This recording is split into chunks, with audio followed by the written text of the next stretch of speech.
नेव्हीच्या बोटीनी speed बोटीनी पडते या ठिकाणी जुने ऑपरेटर आहेत या ठिकाणचे त्यांच्या बोटीला मधोमध धक्का दिला असं समजतंय।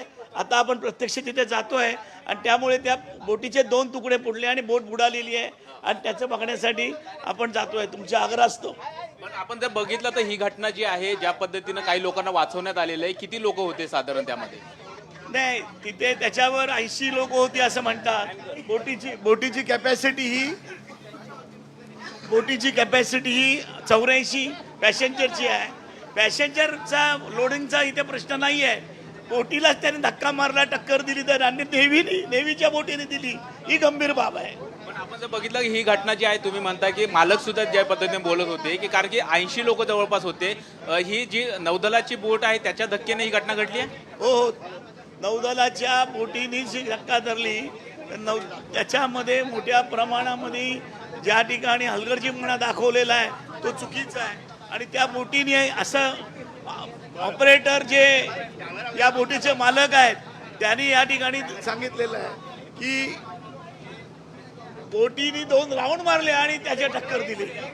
निश्चित म्हणजे आपण बघतोय ही दुर्घटना ज्या ठिकाणी झालेली आहे त्या ठिकाणी आपण जायचा प्रयत्न करणार आहोत बोटीच्या साहाय्याने आणि जी पद्धत आहे, जी बोटीची दुर्घटना जी झालेली आहे त्या ठिकाणी जायचा प्रयत्न करणार आहोत या ठिकाणी।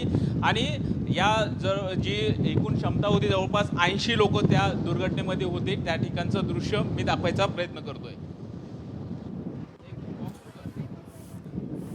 बघा, आपण बघतो थेट समुद्रातून साम टीव्हीचे प्रतिनिधी आमचे सुनील काळे वार्तांकन करतायत। अलिबागमध्ये नीलकमल जी बोट आहे त्या बोटीची दुर्घटना झालेली आहे, ज्यामध्ये जवळपास 80 प्रवासी होते आणि प्रत्यक्षदर्शींचं जे म्हणणं होतं त्या ठिकाणी आता आपण जायचा प्रयत्न करत आहोत।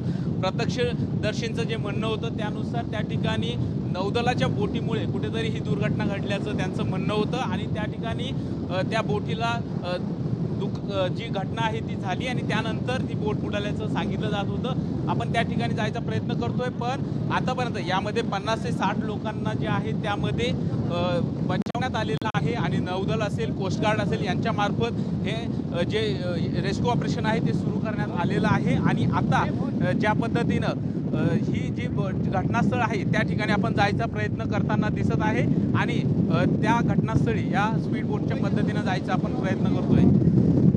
सुनील काळे, साम मराठी, मुंबई।